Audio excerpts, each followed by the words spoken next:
Hello, friends, and welcome to the Marble and Sand podcast, a podcast for health and wellness with a focus on vegan lifestyles and vegan eating.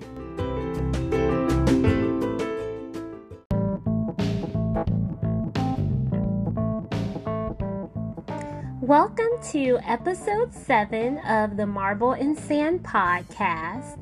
It has been about a year since I recorded and uploaded my last episode. I started my career in technology sales last April. I did a tech sales training boot camp, graduated in July, and then started my new position shortly thereafter. So it has taken a little while to get used to my schedule.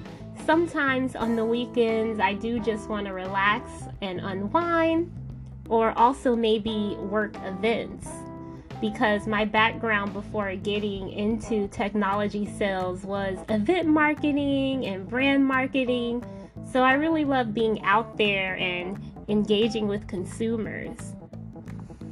Now that I am settled into my role and have gotten used to what I'm doing, I'm looking forward to recording more episodes and sharing more of my thoughts on veganism, what I see happening when it comes to the growth in veganism, and also how that can help improve your health and wellness by adapting a more plant-based diet. On June 11th in Chicago, I had the opportunity to attend the Vegandale Food Festival with my mom, and it was really interesting. It was in Grant Park here in Chicago, and there had to be thousands upon thousands of people there. There were dozens upon dozens of different vendors, some local to Chicago, a lot from Wisconsin or also California. So it was wonderful seeing so many people out enjoying vegan foods, vegan products. There were also some vegan consumer goods brands there as well. Just Egg was sampling. There was also Holy Veggie and Nature's Find, so a lot of wonderful vegan brands there as well. I think it's important to have vegan festivals or more plant-forward festivals because I know for me personally as a vegan, sometimes it's hard going out to eat. Like, you want to be out in the summer going to different neighborhood festivals and just enjoying yourself, or even going to family gatherings, and there may just not be anything for you to really eat. So there may be salad or French fries, but that's all you can eat. Like, normally if I'm at any restaurant, I can count on salad and French fries. And I'm also gluten-free as well. So sometimes it's even harder being out at just like regular restaurants or regular festivals trying to find something to eat. I will say that the Vegandale Festival could have had more gluten-free options. One of the vendors was actually a restaurant here in Chicago, and he just recently opened another location in Los Angeles, Kale My Name, with Tabitha Brown. So I was able to eat their buffalo cauliflower. I actually got lemon pepper cauliflower wings, which were very tasty and delicious, with a wonderful ranch sauce. So that was really awesome. But from the other vendors, I did end up getting like a curry sweet potato fries from one vendor. So it seemed like one of the only vegan and gluten-free options was also French fries at the vegan festival too. The lines were also pretty long. I think maybe they didn't anticipate all of the crowds that were coming. So my mom and I waited in line for probably 45 minutes to get into the festival. And you do have to purchase a ticket. So the ticket is about $10. So it's not a large cost, but it was the same line for everyone. And then once we got in, each vendor had about, I don't know, maybe 50, 60, up to 100 people in line. Of course, some of those people were people that were together. But the lines took, once you got in for the food, about 45 minutes to an hour. And then afterwards, you also had to wait for the food to be cooked. So for one of the vendors, and then that took an hour as well.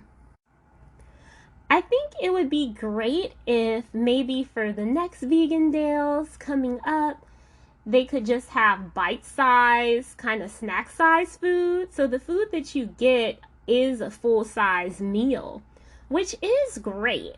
But I think to help with line management, it would be better to have more of the bite-sized food, so that way people aren't like ordering different things like, okay, we have these 4 menu items in bite size. You just take which one you want and then exchange it for a ticket, maybe like a voucher, like they do here or used to at Taste of Chicago in Chicago. Or maybe you have a flat fee to attend Vegandale, and maybe it's $100 or $150, and you get 10 to 20 tickets or something like that. So something like that could definitely help with line management and more ease of flow, so the next one can be more enjoyable for guests. Overall, it was a really fun event. I mean, it's always great seeing people, even if it's just for that one day, really embrace veganism. And I think it's important to just support that in any way possible, because the main goal is to just, be more healthy, be more wholesome, and then also do less harm to animals. So if we can all do that for one day, that's fine dealing, with some lines. And the food was still really good and really delicious. And it was a nice day out, which was nice.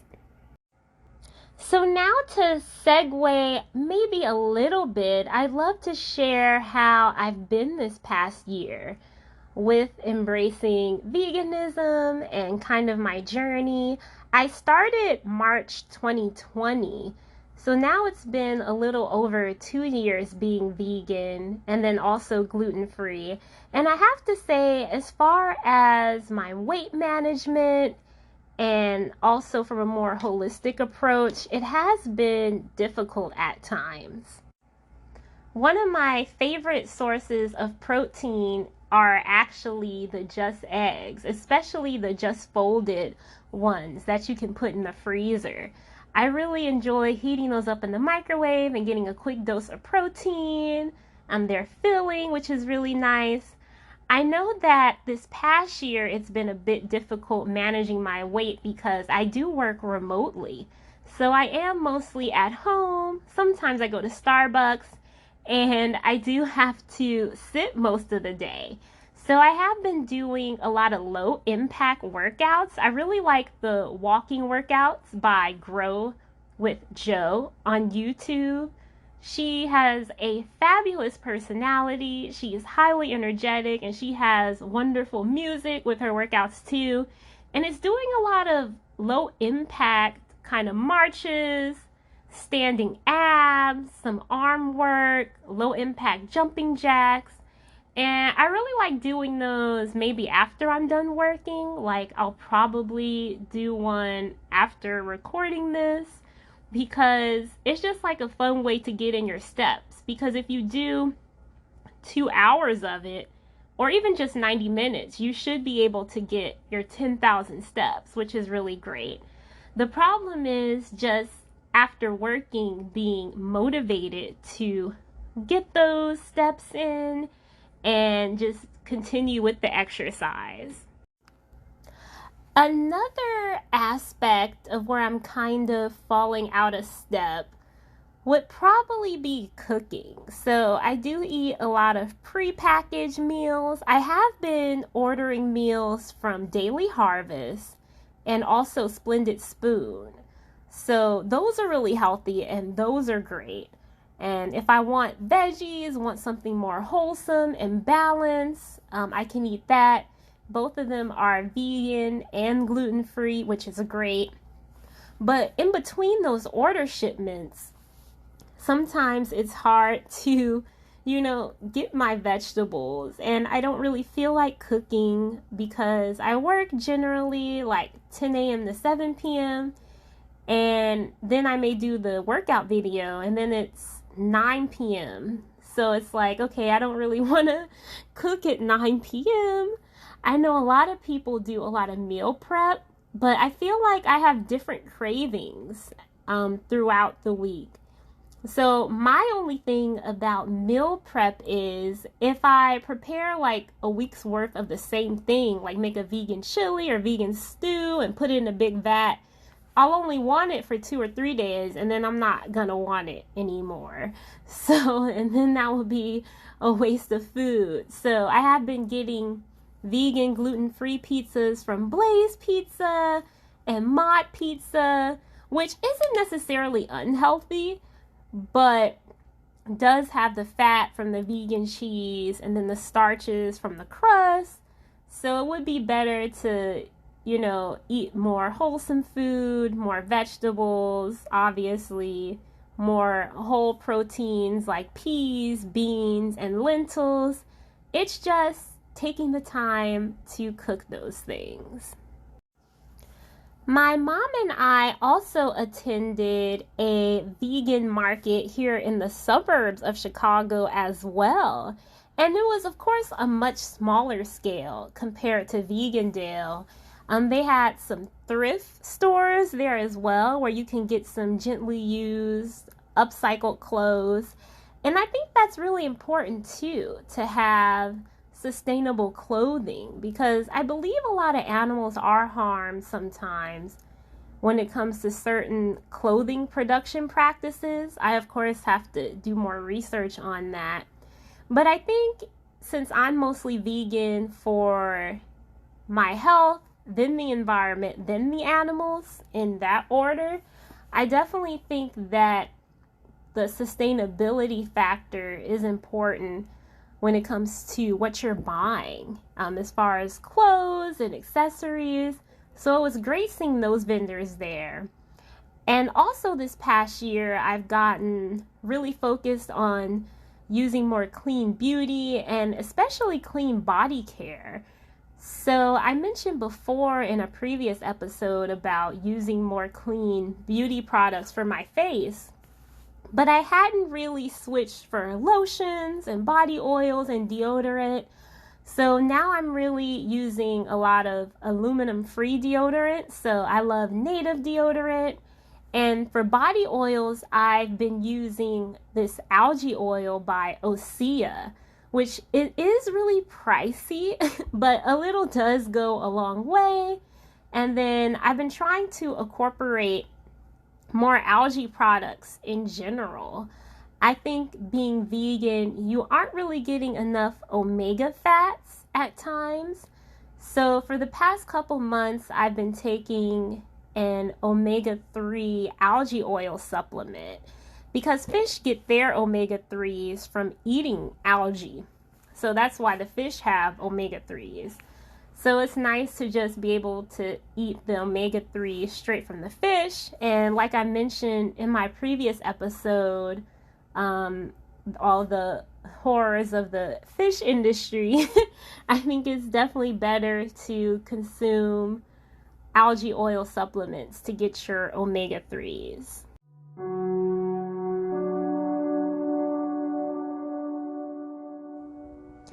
So that is a short little update on me this past year, on the vegan festivals I've attended, and then also some of my health and wellness ups and downs this past year.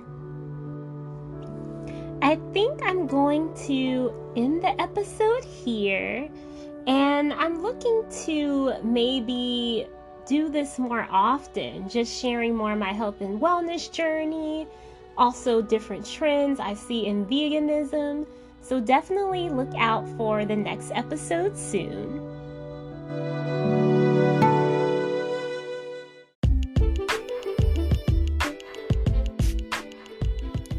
And this concludes episode 7 of the Marble and Sand podcast.